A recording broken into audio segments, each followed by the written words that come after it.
विगत दिनों हम सब ने समझा यह सोल या आत्मा होती है। इस सोल का नेचर जो होता है वो जानने और देखने वाली होती है। कॉन्शियसनेस, चेतना इस आत्मा के भीतर होती है। इसी चेतना के बल पर संसार में रहने वाले जितने भी लिविंग बीइंग हैं वे अनुभव करते हैं, संवेदन करते हैं, महसूस करते हैं, फील करते हैं।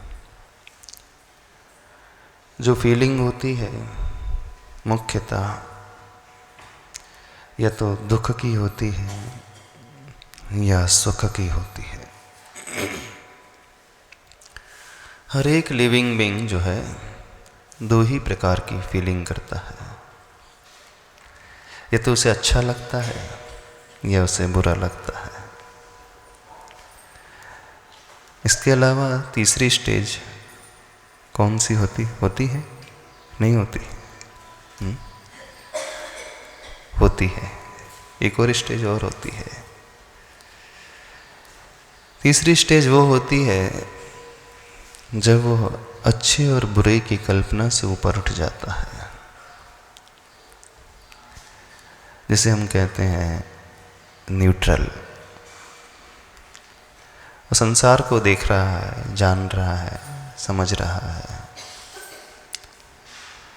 लेकिन सिर्फ जानने तक सीमित है, देखने तक सीमित है।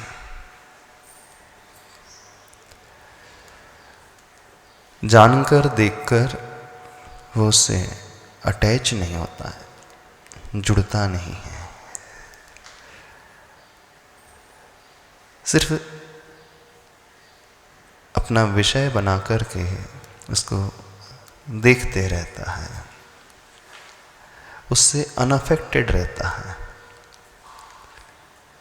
कभी ये फीलिंग महसूस की है? नहीं महसूस की?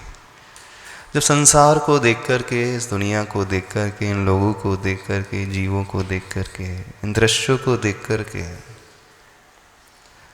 आपके मन में कोई भाव ही पैदा ना हो, है सो है, हमें कोई फर्क ही नहीं पड़ता। हमें ये फर्क नहीं पड़ता ये अच्छा है, ये बुरा है, ये सुंदर है, ये कुरूप है, हमें चाहिए, हमें नहीं चाहिए। होता है? नहीं होता? होता तो है। बहुत सारे ऐसे दृश्य आप देखते हैं, लोगों को आप देखते हैं, जड़ वस्तु को, पुद्गल को देखते हैं, मैटर को देखते हैं, उससे आपको कुछ भी लेना देना नहीं होता है। होता है कि नहीं होता? होता है ना? समझने की कोशिश करो। जब हम ये प्रूव करते हैं कि नहीं ये सोल होती है, जीव होता है, तो जीव का पर्पस क्या होता है? उद्देश्य क्या होता है? आप लोग भी लिविंग बीइंग हो ना? नहीं? आपके जीने का उद्देश्य क्या है? बताओ। सोचा भी है कभी? नहीं सोचा।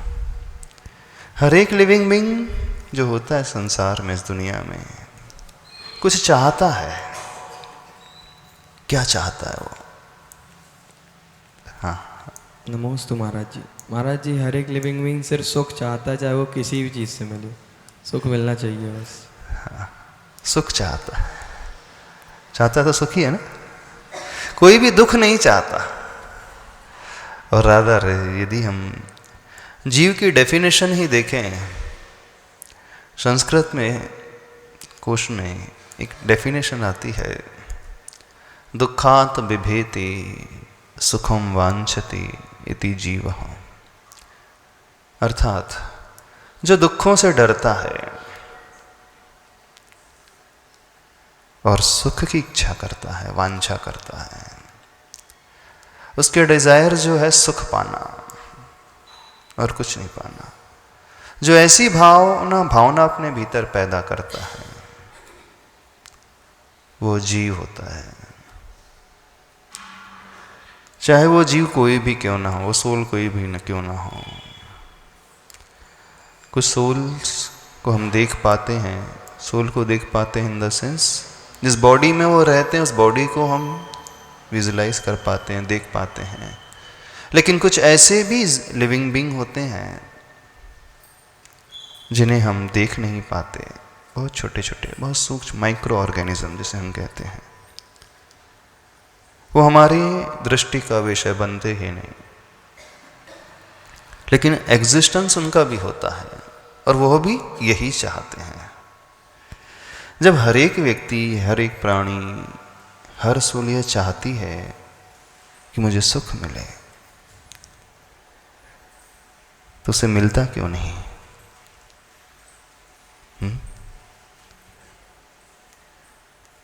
कि उसका सुख की दिशा में, उसका सुख की दिशा में वो आगे बढ़ नहीं रहा है, इसीलिए उसको सुख नहीं प्राप्त हो रहा है। चाहता है सुख, वो चाहता है लेकिन कार्य वैसे नहीं करता। अच्छा, उसे दुख मिलता है। अब कार्य नहीं करेगा तो कार्य कैसे करता है? वो कार्य कैसे करता है? वो राग द्वेष करता है या दूसरों को देख के जलता है, ईर्ष्या की भावना रखता है, यही सब करता रहता है, इसीलिए उसको सुख नहीं मिलता।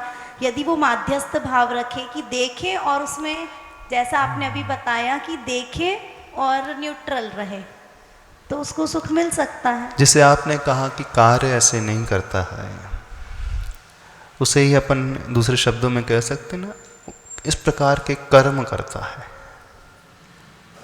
है ना? कह सकते हैं, नहीं कह सकते?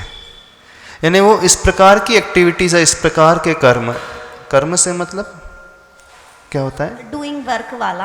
हाँ, एक्टिविटी वाला भी कार्य भी कर्म होता है और एक दूसरी कैटेगरी वाला भी कर्म होता है, उसे भी अपने समझने की कोशिश करेंगे। तो हर एक लिविंग बीइंग, हर एक प्राणी जो चाहता है वह सुख चाहता है, लेकिन चाहते हुए भी वह प्राप्त क्यों नहीं कर पाता है?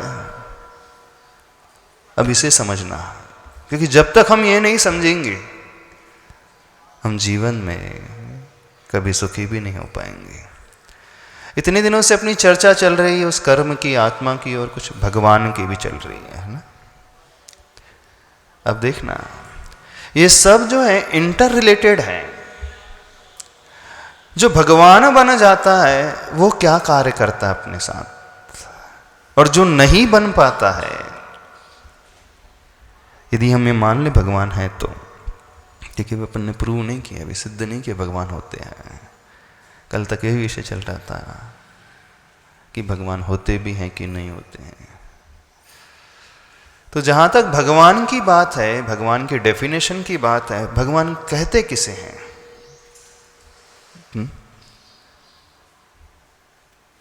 कोई हमें डिफाइन करके बताएगा?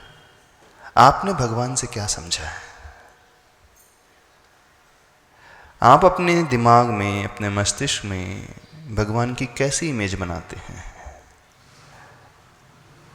कोई आपसे पूछ ले, आपका फ्रेंड ही पूछ ले, आपका भगवान किस प्रकार का है, तो आप क्या कहोगे? भगवान की परिभाषा, उसके लक्षण, उसकी क्वालिटीज हम कैसे जज कर लें कि यदि ये इस प्रकार का है तो उसे हम भगवान इस टाइटल से असाइन कर दें? समझ रहे हो? क्योंकि भगवान है नहीं है, यदि है तो उसकी क्वालिटीज क्या है, थोड़ा सा इस बात में हमें जोर डालना होगा। दर्शक तुम बताओगे भगवान का अर्थ क्या है? क्योंकि हम जिसे खोजें उससे पहले हम जिसके पाए, जिसको देखने के लिए हम कुछ कोशिश करें, पुरुषार्थ करें, जिसको ढूंढने के लिए हम मेहनत करें, जिसको पूजने के लिए आप सारे कार्य कर रहे हो, जिसके दर्शन के लिए आप कुछ करते हो, एटलीस्ट यू शुड नो उसकी क्वालिटीज क्या है। इस संसार में जितने भी भोग हैं, सुख सुविधाएं हैं, इन सबको त्याग के जो ऊपर उठ चुका है अच्छा, वो भगवान है। त्याग- कहने का अर्थ यह है कि जितने भी कर्म हैं उन सबको नष्ट करके जो मोक्ष में जाके बैठ चुके हैं वो भगवान है। वो जो मोक्ष में जाकर के बैठ चुके हैं वो भगवान है। हाँ शुभांशु तुम बोलना थोड़ा। अभी तो मोक्ष देखा ही नहीं तो कैसे विश्वास करें। हाँ ठीक और जब इधर की सुख सुविधाएं त्याग दी तो उधर की सुख की क्या आवश्यकता। हाँ सही बात कर रहे हैं। तो इधर त्याग जब के सुख उधर- को ही पाना है तो फिर सुख को त्यागना क्यों। अपन समझो पहले एक नॉर्मल ह्यूमन बीइंग और एक सुपर ह्यूमन बीइंग अथवा सुपर नेचुरल पावर, थोड़ा सा उसकी कंपैरिजन करने की कोशिश करेंगे तो बहुत कुछ थोड़ा सा समझ में आने लगेगा। जैसे हमने शुरू किया था बात कि हर लिविंग बीइंग कुछ चाहता है और वो क्या चाहता है, सुख चाहता है ना। हर इंसान, हर प्राणी आज संसार में जो है वो दुखी है। दुखी है कि नहीं? दुखी है ना। यदि हम उस दुख के रीजन को अलग कर दें, दुख के कारण को ही हटा दें, क्योंकि जिसके कारण वो दुखी है यदि उसी को हम साफ कर दें, अलग कर दें, तो क्या हो जाएगा हमारे भीतर अथवा उस व्यक्ति के भीतर? क्या पैदा हो जाएगा? सुख। अब उसे समझने की कोशिश करो, आप लोग दुखी किससे हो? आप लोग दुखी हो कि सुखी? पहले तो ये बता दो हमें, पहले हम ही तो समझ लें। यदि आप लोग सुखी तो फिर आप ही भगवान हो गए। क्योंकि भगवान का मतलब जहां तक हम समझते हैं, जिसे किसी प्रकार का कोई दुख नहीं, जो आनंद में रहता है। अब आप कहोगे कि पी करके भी आनंद में रहता है, लेकिन वो हमेशा आनंद में नहीं रहता। वो 8 घंटे तक बेसुध पड़ा रहेगा, होश बेहोश हो जाएगा, वो कहेगा। देखो पहले समझने की कोशिश करना, आप लोग दुखी हो कि सुखी हो? पहले ये बता दो हमें, कौन सा ऐसा व्यक्ति जो सुखी है? पहले हाथ खड़े कर दो। सुखी हो आप लोग? दुखी हो? कितने लोग दुखी हैं यहां पर संसार में? दुखी जो हाथ नहीं खड़े रहे सुखी है वो? न्यूट्रल, दुख भी नहीं है सुख भी नहीं है। महाराज जी आपने कहा कि जिसे दुख ना हो हाँ। वह भगवान है। नहीं है, अभी हम समझने की कोशिश कर रहे हैं, अभी अपन तो चल रहे दुख हैं। भी तो परमानेंट नहीं है ना। सुख यदि परमानेंट नहीं तो दुख भी परमानेंट नहीं है। नहीं, हम कह रहे हैं ना सुख परमानेंट होता है। सुख परमानेंट तो दुख भी परमानेंट नहीं है ना महाराज जी। कहाँ नहीं है परमानेंट? यहाँ संसार में मान लो किसी को सुख परमानेंट नहीं है, आपने कहा कि सब लोग दुखी हैं। नहीं, हम आपसे पूछ रहे हैं आप लोग दुखी हो कि सुखी? पहले तो हम आपसे पूछना चाह रहे हैं आप लोग क्या हो? टाइम टू टाइम कभी सुखी भी है कभी दुखी भी है। अच्छा, कभी सुखी हो जाते हो कभी दुखी हो जाते हो? कभी खुशी कभी गम। कभी खुशी कभी गम। तो सुखी कब हो जाते हो आप लोग? जब मन का काम हो जाता है। हाँ क्या कब सुखी कब हो जाते हो? बताओ तो सही, हम जानने तो सही। जब मन को अच्छा लगता है। क्या अच्छा लगता है? महाराज जी, ये सब हमारे मन पे डिपेंड करता है। यदि अच्छा। हमें थोड़ा सा दुख भी, यदि हम मान लें कि नहीं ये अच्छा हो जाएगा तो इसमें सुख भी मिल जाएगा। अच्छा। और यदि हम मान लें कि नहीं ऐसा नहीं होगा तो इसमें दुख भी मिल जाएगा। सब कुछ हमारे मन पे ही डिपेंड। एक पागल व्यक्ति से फिर सुखी तो कोई नहीं होगा फिर, ऐसा लगता है। नहीं महाराज जी, ऐसा अरे वो तो हमेशा अपनी धुन में रहता है, बढ़िया। उससे ज्यादा सुखी तो कोई नहीं होगा। उसको कोई टेंशन रहता है? महाराज जी क्यों? वो अपने प्रकाश जी आप में बताओ। सुखी है, दूसरों के लिए तो सुखी नहीं है ना। वो नहीं, अपने नहीं। मन, दूसरों से क्या लेना, हमें तो अपना देखना है। तो हमारा मन जैसा बोलेगा हम। नहीं तो एक पागल से सुखी तो कोई नहीं होगा। क्यों डॉक्टर प्रतीक? हाँ बताओ। बोलो बोलो बोलो बोलो। तुम तो डॉक्टर हो ना, तो तुम्हारी दृष्टि में बोलो अच्छे से एक्सप्लेन कर पाओगे। हाँ, ऐसा लगता है पागल से ज्यादा सुखी कोई नहीं होगा। ऐसा नहीं लगता आप लोगों को? पागल को कोई टेंशन नहीं। कोई टेंशन होता है पागल को? जब चाहे जैसा चाहे वो कर सकता है, खा सकता है, सो सकता है, बोल सकता है, कार्य कर सकता है। ये जितने चेहरे दिख रहे हैं सब टेंशन में रहते हैं। हाँ बोल लो। हमारी दृष्टि में ऐसा लगता है कि पागल से ज्यादा सुखी कोई नहीं है। आपको क्या लगता है? नहीं महाराज जी, वो कहना चाहिए एक रोग ही है महाराज जी। अच्छा। वो अपने रोग के कारण उसकी मनोदशा ऐसी हुई है। अच्छा, तो सुखी कौन है यहाँ पे? महाराज जी, जिसकी कोई इच्छाएं नहीं है, या तो वो सुखी है, या जिसकी इच्छाएं पूरी हो चुकी है वो सुखी है। जिसकी इच्छाएं पूरी हो गई वो सुखी है। और जो लोग दुखी हैं वो दुखी क्यों हैं? इच्छाएं बढ़ती जा रही है महाराज जी उनकी। अच्छा, इच्छाओं की पूर्ति नहीं हो रही है सो दुख है। जो हम एक्सपेक्ट कर रहे हैं वो नहीं मिल रहा है तो उसके कारण आकुल व्याकुल होते रहते हैं। ऐसे ही है। जो दुखी तो हो सभी की नहीं है, तो दुखी क्यों हो पहले कारण तो बताओ। मैं दुखी क्यों हो आप लोग? आपको इच्छा है कि आपका शरीर हमेशा फिट रहना चाहिए, वो फिट नहीं है तो टेंशन हो रहा है। आपकी इच्छा है कि पैसा बहुत होना चाहिए, पैसा नहीं मिल रहा है, कम आ रहा है तो दुख है। आपकी इच्छा है रिलेशनशिप बहुत अच्छी होना चाहिए, रिलेशनशिप अच्छी नहीं है, आपस में जो पड़ती नहीं है, आपस में मैच नहीं करते हैं, ट्यूनिंग नहीं बैठती है, इस कारण दुखी है। आपकी इच्छा है कि अच्छा घर होना चाहिए, फर्स्ट क्लास लेविश गाड़ी होना चाहिए, लेविश लाइफ होना चाहिए, वो नहीं है तो दुखी है। ऐसी है ना। अब ये आपकी इच्छा है कि गर्मा गर्म कुछ खाया जाए लेकिन अभी मिल नहीं रहा तो टेंशन में आ रहा है। ये हुआ महर्षि जी, जैसा भैया ने बोला कि इच्छा पूर्ति हो जाती है तो सुख प्राप्त होता है। हाँ। तो इच्छाओं की तो कोई कमी नहीं है फिर, मतलब एक इच्छा पूर्ति होगी तो उससे दूसरी तीसरी, तो फिर ऐसे सुख की भी सुख भी प्राप्त करते जाओ और इच्छा पूर्ति नहीं तो दुख भी प्राप्त करते जाओ। तो इसका मतलब है कि इच्छाएं कभी समाप्त नहीं होगी? इच्छाओं की कोई समाप्त नहीं, बहुत सारी की इच्छाएं समाप्त हो गई है। आप लोगों को इच्छा है अभी? इच्छा समाप्त हो गई? कोई इच्छा नहीं है संसार में? कौन है ऐसा जिसकी कोई इच्छा नहीं हो, जिसकी कोई डिजायर नहीं? रोचक, तुम्हारी कोई इच्छा है कि नहीं है? कोई इच्छा नहीं संसार में? अब है इच्छा कि नहीं है? महर्षि, तो फिर इसकी डेफिनेशन अपन ये ले सकते हैं कि जिनकी कोई इच्छा नहीं है आगे और बढ़ने की, मतलब उनको सब कुछ अपने आप में जिनको प्राप्त हुआ है उनकी पूर्ति है। तो पागल की भी कोई इच्छा नहीं होती है? नहीं महर्षि, पागल की कहाँ इच्छा होती है? किसी पागल से मिलो। क्यों डॉक्टर साहब, पागल की कोई इच्छा होती है? नहीं होती इच्छा। कहाँ होती? पागल की कोई इच्छा नहीं होती। यदि उसे भोजन ना मिले तो भी बड़ी आराम से रहता हुआ होती। भोजन की इच्छा होती है उसकी? होती है कि नहीं होती है? हम लोग आगरा गए थे, आगरा चतुर्मास, वहां पर मेंटल हॉस्पिटल है, हम देख के भी आए, नहीं विजिट भी करके आए, घूम कर भी आए। वो सबसे ज्यादा सुखी नजर आते हैं हमको तो।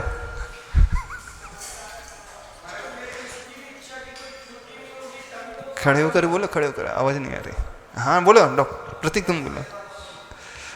महाराज जी, जैसे मानसिक अवसाद है या डिप्रेशन है या कोई भी चीज है, उसकी किसी इच्छा की पूर्ति नहीं हुई तभी तो उसको उन्माद और अपस्मार और ये सब व्याधि, मानसिक व्याधि। अपस्मार क्या होता है? ये मतलब उसी को बोलते हैं ना महाराज जी, मानसिक व्याधि है एक अपस्मार। अपस्मार यानी मिर्गी? हाँ मिर्गी। अच्छा, तो जब पागल हो जाता सुखी नहीं है वो? महाराज जी, लेकिन हुआ भी तो वो उसी के पीछे है ना कि नहीं, अभी तो सुखी है कि नहीं वो? अभी तो सुखी है महाराज जी, लेकिन तो फिर पागल होकर रहना सबसे बढ़िया। लेकिन महाराज जी, वो तो मानसिक रोग की अवस्था है। अच्छा, वो सुखी नहीं है? नहीं, वो सुखी। अच्छा।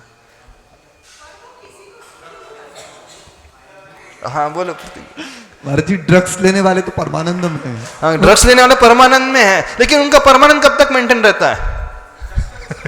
जब तक उनका डोज है ना। फिर जैसे वो उसका नशा उतरा फिर वो टेंशन में आ गए। तो महाराज जी, अब दूसरी चीज नहीं, आप जैसा बोल रहे हैं कि वो सुख में हमेशा नहीं है, हाँ। है ना, उसको आनंद हमेशा नहीं है, तो दुख भी हमेशा थोड़ी ना है महाराज जी। समय समय पे जब इच्छा पूरी नहीं हुई, दुख ये हुआ आदमी, हाँ। दिन 2 दिन, फिर उसके बाद फिर न्यूट्रल हो जाएगा। या फिर सुख मिलने के बाद थोड़ी देर बाद फिर दुख आ रहा है, फिर उसके बाद सुख आ रहा है, फिर दुख आ रहा है, तो इसका मतलब ये भगवान कहाँ हुआ फिर? यानी वो तो चेन चल रही है ना, साइकिल चल रहा है, दुख सुख सुख दुख दुख सुख, धूप छांव चली जा रही है। अच्छा महाराज, नमकीन मीठा करते रहो, नमकीन मीठा क्या परेशानी? तो ठीक है, नमकीन मीठा कब तक करते रहो? इसमें ही शांत रहो। नहीं, कब तक करते रहो नमकीन मीठा? तो जरूरत ही क्या है फिर इसके आगे जाने की? नहीं, कब तक? फिर फॉरएवर होना चाहिए ना। देखो, अब आप समझ रहे हैं, जब तक हम ये नहीं समझेंगे हमारा दुख क्या है और दुख का कारण क्या है, तब तक हमें रास्ता ही नहीं मिलेगा। तो आप लोग ये स्वीकारते हो ना दुख, है आपके भीतर, सबके पास दुख है। तो जिनके पास दुख है उसका दुख का कारण क्या है ये जानते हो कि नहीं? महाराज जी अभी हमारी बात पर भी विश्वास नहीं करना। अब देखना, जैसे जैसे हम उस कारण को हटाते चले जाएंगे, कौन से कारण को? जैसे जैसे दुख के कारण को हटाते चले जाएंगे, वैसे वैसे जो प्रकट होता जाएगा वह सुख है। एग्जाम्पल, आपने शर्ट पहनी है, उसमें बहुत मैल लगा है, गंदगी लगी है। अब जैसे आप उसे साफ करते चले जाओगे, धोते चले जाओगे, तो क्या प्रकट हो जाएगा? उस क्लोथ की प्योरनेस, वाइटनेस, स्वच्छता, सफेदी, जो भी है, वटेवर। अभी क्या है, वह कपड़ा जो गंदा हो चुका है, गंदगी के कारण उसकी उज्जवलता नहीं दिख रही है, उसकी स्वच्छता नजर नहीं आ रही है। आपने उसके मैल को धो दिया, हटा दिया साबुन से, सर्फ आदि से, तो क्या बचेगा? स्वच्छ का वस्त्र बचेगा। ऐसे ही जो संसार में जितनी भी लिविंग बीइंग है वे दुखी हैं, परेशान हैं, टेंशन में है। वो दुख का नाम कुछ भी दे दे, टेंशन कह दें, परेशानी कह दें, पीड़ा कह दें, भूख कह दें, प्यास कह दें, पैसा कह दें, इच्छाएं कह दें। तो यदि हम इसे हटाते चले जाएं तो हमारे भीतर क्या प्रकट हो जाएगा? कोई व्यक्ति कहता है कि गरीब है, तो गरीबी को हटा दिया तो क्या हो गया? अमीरी आ जाएगी। रात चलेगी तो क्या आ गया? दिन आ गया। दुख हटा दिया तो क्या आ गया? सुख आ गया ना। सुख को कहीं बाहर से लाना नहीं है, हमारे भीतर ही है। जैसे हम जमीन को खोदते हैं, मिट्टी निकाल करके फेंकते चले जाते हैं, तो जो वाटर, पानी है, अपने सोर्स से अपने आप कुएं में आ जाता है। ऐसी है ना, जमीन में पानी तो है ही, लेकिन उसके ऊपर लेयर है, मिट्टी की है, पत्थर की, बहुत सारी बड़ी बड़ी लेयर हो गई है। आपने खोद करके उसकी मिट्टी की लेयर को अलग कर दिया, पत्थर की लेयर को अलग कर दिया। जैसे ही मिट्टी खोद करके अलग की तो वह सोर्स से वाटर अपने आप उसमें आ जाता। ऐसे ही हमारे भीतर बहुत सारी कुछ लेयर्स डली हुई हैं हमारी आत्मा में, जो हमारे सुख को प्रकट नहीं होने दे रही। वो हमें दुखी बनाए हुए हैं, वो हमें कष्ट में डाले हुए हैं, वो हमारे भीतर परेशानी पैदा करती, वो हमारे भीतर पैदा करती हैं। यदि हम उन कारण को हटाते चले जाएं तो सुख। अब आप कह रहे थे कि जब हम खाते हैं तो थोड़ी देर के लिए हमें सुख मिलता है। एक ड्रग्स लेने वाला ड्रग्स ले लेता है तो वो 8 घंटे के लिए सुखी हो जाता है। एक शराब पीने वाला शराब पीता है तो 4-6 घंटे के लिए वो सुखी हो जाता है। जब आपको प्यास लगती है, 1 गिलास पानी पी लेते हो तो अच्छा लगता है, सुखी हो जाते हो। आप सोचते हो कि मेरे पास गाड़ी होना चाहिए, आपने एक बहुत अच्छी गाड़ी खरीद ली, आपको सुख मिल गया थोड़ी देर के लिए। लेकिन जो आपको मिला उसकी ड्यूरेशन रहती कितनी है? जो भी आपने पाया, भोजन करके पाया सुख, पानी पीकर पाया सुख, किसी ने ड्रग्स का सेवन करके सुख पाया, किसी ने शराब पी करके सुख पाया, किसी ने गाड़ी खरीद करके सुख पाया, किसी ने विषय को भोग करके सुख पाया, किसी व्यक्ति को भोग करके सुख पाया, किसी ने पैसे जमा करके सुख पाया, किसी ने अपना ईगो सेटिस्फाइड करके सुख पाया। जो भी किया, देखना, जिसे आप सुख कह रहे हो, आपको किससे सुख मिल रहा है? बताओ हमें, प्रतीक बताना, सुख किससे मिलता है आप लोगों को?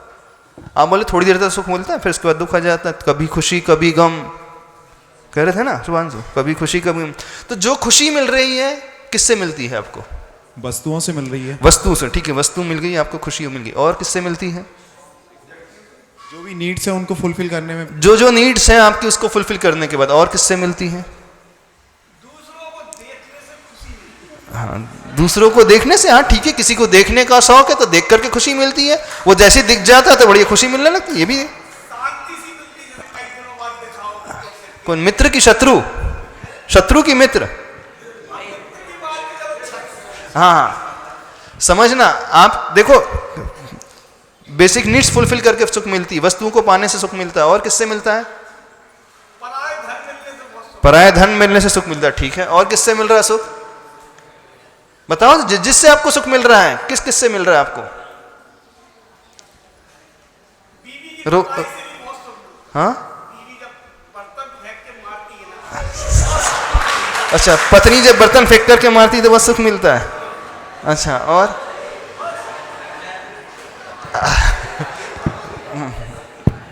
नहीं, हम भी तो समझे सुख की डेफिनेशन आप लोगों की से। हाँ हाँ बोलो, माइक से बोलो थोड़ा सा अच्छा सा। हाँ बोल दो जिससे आपको सुख मिलता है। जब बीवी बहुत गुस्से में रहती है, हाँ। और जब वो बर्तन फेंक के मारती है तो अपन कैच कर लो तो बहुत सुकून। अच्छा, जब कैच कर लेते तो सुख मिलता है। और बस ठीक है, दूसरे को देख के मैं भी खुशी होती, भैया जी आगे बढ़ गया, अपन को खुश हो गया। अच्छा। और कोई दिख जाता तो और खुशी होती है। अच्छा हाँ। और दूसरे के धन को देख के आदमी बहुत प्रसन्न रहता है। अरे प्रसन्न रहता है कि दुखी रहता? हाँ, और कौन बताएगा खुशियां किससे मिल रही हैं आपको? हाँ हाँ, जब बुखार आ जाता है तो बुखार उतरने पर खुशियां मिलती हैं, दवाई खा करके आराम मिलता है तो खुशियां मिलती हैं, पैसा जमा करके खुशियां मिलती हैं। और भी कोई कारण है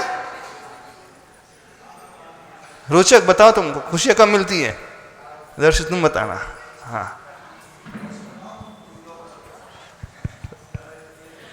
महाराज जी देखिए, उसके अलग अलग सब हेड हैं। हाँ, सबसे पहले मटीरियलिस्टिक थिंग में हम खुशी ढूंढते हैं। हाँ मटेरियलिस्टिक थिंग्स में। उसके अलावा जब हम ऐसे कोई व्यक्ति से मिलते हैं, उसके व्यक्तित्व को देख के हमें खुशी होती है कि मतलब इतनी पॉजिटिव वाइब। जैसे महाराज श्री आपसे मिले, आपको जब भी हम लोग किसी दुख में हो आपको देख बस ले तो सुख की प्राप्ति हो जाती। हाँ, कि वो ठीक देखो है। क्या हाँ, बात हाँ, है। और उसके अलावा हमारी अगर कोई इच्छा है उसकी पूर्ति हो गई तो हाँ। उसमें हमें सुख मिलता है। अच्छा हाँ ठीक है। उसके अलावा अगर हमारे ज़िंदगी में कोई हमने गोल बना के रखा है कि मुझे ज़िंदगी में ये चीज़ करनी है, और जब वो चीज़ की प्राप्ति वो अचीव हो जाता है तो खुशियां मिलती तब है। खुशी हाँ, मिलती है। और उसके अलावा अगर आपका अच्छा परिवार हो, धन हो, संपत्ति हो तो वो भी एक बहुत खुशी की बात है। बहुत खुशियां मिलती हैं। और जिंदगी तो चलती है, उसमें अगर धर्म मिलता रहे, गुरु का सानिध्य मिलता रहे तो उसमें भी खुशी धर्म है। मिलता है खुशी। और बताओ तो सही, हम जान तो ले आपको लोग।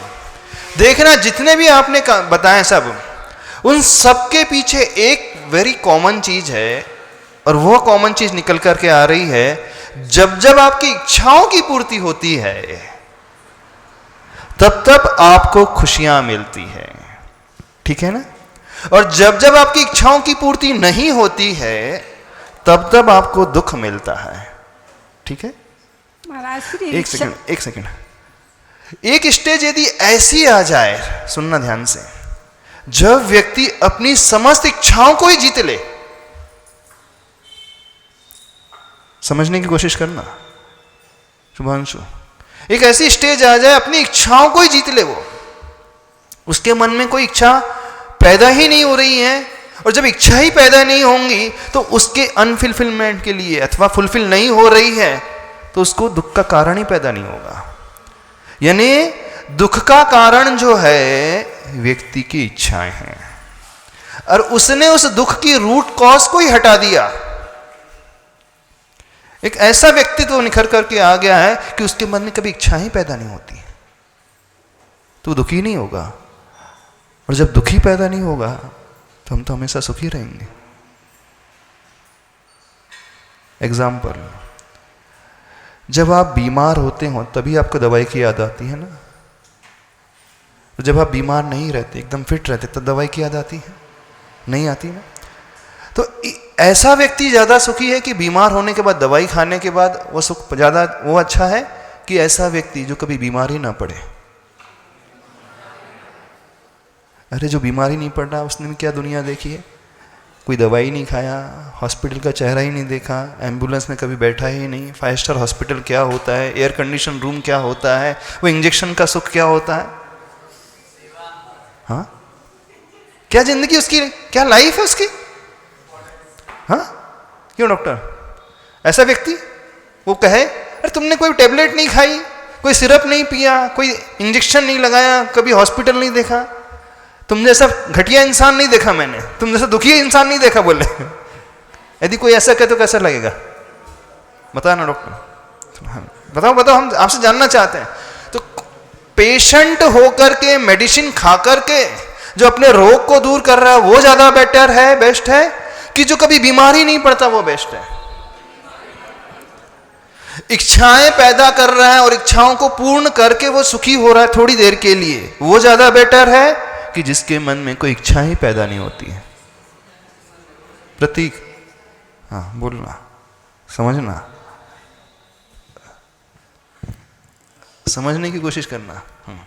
महाराज जी जिसके मन में इच्छाएं हो ही ना वो बेटर है। हाँ, यानी एक ऐसा भी रास्ता होता है, एक ऐसा भी पुरुषार्थ होता है, एक ऐसा भी कार्य होता है जब व्यक्ति अपनी समस्त इच्छाओं को जीत लेता है और वो इच्छा उसके मन में 1 दिन 2 दिन 4 दिन 1 साल 2 साल 10 साल 100 साल 1000 साल नहीं, फॉरएवर इच्छा ही पैदा ना हो, तो उससे सुखी कोई हो सकता है इंसान में, संसार में? एक चीज और है कि महाराज जी हमने उसको देखा ही नहीं ऐसा। नहीं, अभी तो प्रश्न उस व्यक्ति की नहीं आ रही। क्या ऐसा भी कुछ हो सकता है कि हम अपने भीतर कुछ ऐसा कार्य करें कि हम समस्त इच्छाओं से ऊपर उठ जाएं हमेशा के लिए? यदि ऐसा हो जाए तो कैसा रहेगा? सपोज बेटर है, बेटर की बेस्ट है, बेस्ट है। बस जो ऐसा कार्य कर लेता है भगवान वो कहलाता। हम ये कहना चाहते हैं भगवान कौन होता है? वह सुखी हमेशा के लिए हो जाता है। इसलिए सुखी हो जाता है कि उसके भीतर कोई दुख का कारण ही नहीं है।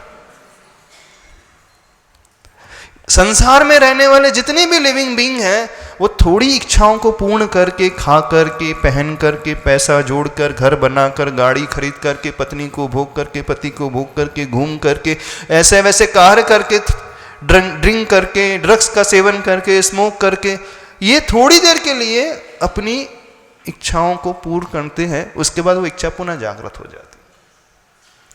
समझ में आ रही बात? तो भगवान का अर्थ क्या है? जो अपने डिजायर से ऊपर उठ चुका है, कुछ देर के लिए नहीं, फॉरएवर, हमेशा के लिए, जिसके मन में हमेशा के लिए कोई इच्छा ही पैदा ना हो।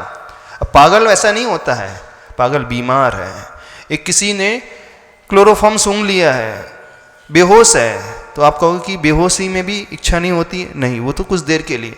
आप बोलते जब हम सो जाते हैं तब भी इच्छा नहीं होती, लेकिन थोड़ी देर के बाद 6 घंटे उठोगे तो फिर इच्छा पैदा होने लगेगी। जो जो कार्य आप कर रहे हैं थोड़ी देर के पश्चात उसमें इच्छाएं यानी दुख का कारण पैदा होते ही रहता है। तो संसार का हर जीव जो होता है वो सुख चाहता है, दुख से डरता है, और जो दुख से डर रहा है सुख चाहने के लिए कुछ पुरुषार्थ कर रहा है तो समझना वो भगवान बनने के रास्ते पे चलता है। तो ऐसा भी एक रास्ता है और उस रास्ते पे चल करके व्यक्ति ने ऐसा अचीवमेंट कर लिया तो समझना वो भगवान हो गया। अब वो कैसा है, किस प्रकार से है, कैसे इच्छाओं को जीता जाता है, क्या क्या किया जाता है, ये अलग स्टेप है। आज टाइम हो गया, बात समझ में आ रही? नहीं समझ में आ रही? कोई डाउट तो नहीं? हाँ क्या है, बोलो जल्दी बोलो। महाराज जी सबसे पहली बात तो है आज प्रैक्टिकली ऐसा कोई इंसान नहीं है अभी कि जिसकी कोई इच्छाएं ना हो। मतलब सबकी कुछ ना कुछ इच्छा जरूर होती है। आज अगर मैं मोक्ष पथ के मार्ग में निकल जाऊं तो मेरी इच्छा तो यही रहेगी कि मुझे मोक्ष प्राप्त करना है। नहीं, कोई इच्छा नहीं मोक्ष प्राप्त करने की। नहीं, लेकिन मतलब है ना महाराज जी, मोक्ष की इच्छा कभी होती नहीं। इच्छा होती है, एक इच्छा होती है दुखों से वो ऊपर उठने की इच्छा, और वो सही इच्छा है। ठीक है, दुखों से ऊपर उठने की इच्छा। एक इच्छा है कि मेरे मन में इच्छा ही पैदा ना हो, ये इच्छा सही इच्छा है। ये भी इच्छा है कि मेरे मन में कोई इच्छा ही पैदा ना हो, डिजायर ही पैदा ना हो, ये भी इच्छा है। अब वो आज नहीं है, नहीं दिख रहा है ऐसा कोई व्यक्ति, तो हो नहीं सकता अथवा हुआ नहीं है, हम ये कंक्लूड नहीं कर सकते हैं। समझना इस बात को। आपको हंस नहीं दिख रहा है इसका मतलब हंस का एग्जिस्टेंस ही नहीं है, ऐसा नहीं है। आपको डायनासोर नहीं दिख रहा है इसका मतलब डायनासोर है ही नहीं है, ऐसा नहीं है। अथवा डायनासोर कभी था ही नहीं है, ऐसा नहीं है। बहुत सारी चीजें आपको नहीं दिख रही अभी, तो उसका एग्जिस्टेंस है नहीं अथवा था नहीं, ऐसा कंक्लूजन नहीं निकाल सकते अपन। निकाल सकते पर एक बात, डायनासोर है आज? अभी नहीं है। था कभी? था। कैसे दिखा तो नहीं आपने? दिखा आपने कभी? अस्तित्व पाए गए हैं उसके, डायनासोर के। कहीं से आपने अनुमान लगाया ना उसको देख करके, बस ऐसे ही। अब कैसे होगा वो बात का अपन कल डिस्कस करेंगे बाद में। आज इतना ही रखते हैं। बोलिए आचार्य परमेष्टि गुरुदेव श्री विद्यासागर जी महाराज।